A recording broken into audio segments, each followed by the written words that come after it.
పిల్లలు, దేవుడంటే తెలియని నయమాను స్వస్థపరిచే దేవుడిగా దేవుని తెలుసుకున్నాడు. శిష్యులకి సృష్టికర్తగా దేవుడు సృష్టినంతని ఆధీనంలోకి చేసుకున్నవాడుగా శిష్యులు తెలుసుకున్నారు. శిష్యులకి ఎవరిని దేవుడు విశేషంగా ప్రేమిస్తున్నాడని తెలుసుకోవాలనుకున్నప్పుడు కాపరే దేవుడు అందరినీ ప్రేమిస్తాడని తెలుసుకున్నాడు. ఈరోజు మనం సమకూర్చే దేవుడని తెలుసుకుందాం. ముందుగా కంటత వాక్యం నేర్చుకుందామా? ఫిలిప్పీ 4:10.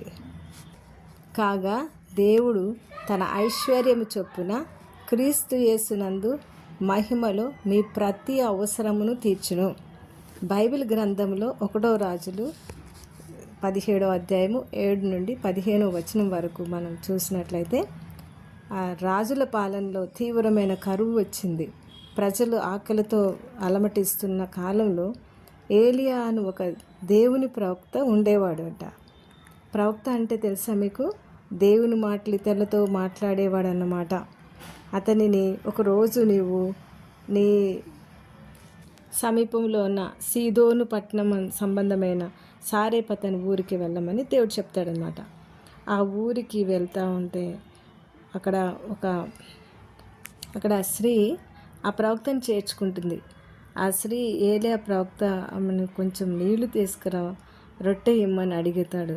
అందుకు ఆమె తన కుమారునికి ఆఖరి భోజనంగా కొంచెం పిండి నూనె మాత్రమే తన దగ్గర ఉందని చెప్తుంది.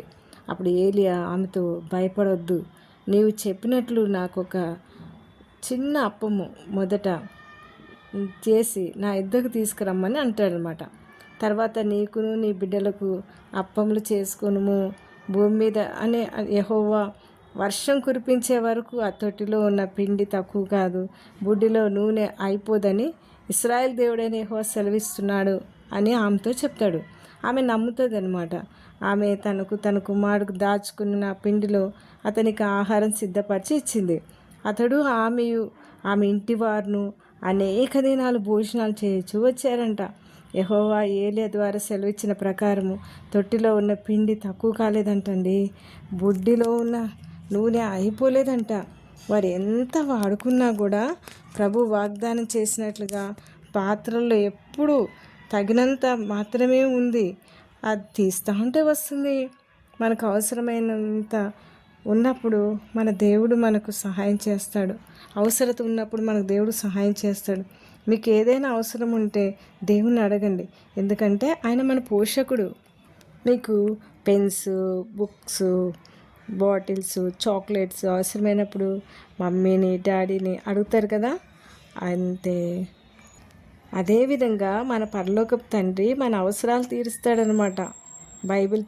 బైబిల్లో స్పష్టంగా చెప్తుంది, ఆకాశ పక్షులను చూడండి, అవి విత్తవు, కోయవు, కొట్లలో కూర్చుకోవు, అయినా మీ పరలోకపు తండ్రి వాటి పోషించున్నాడు, మీరు వాటికంటే బహుశ్రేష్ఠులు అంటున్నాడు.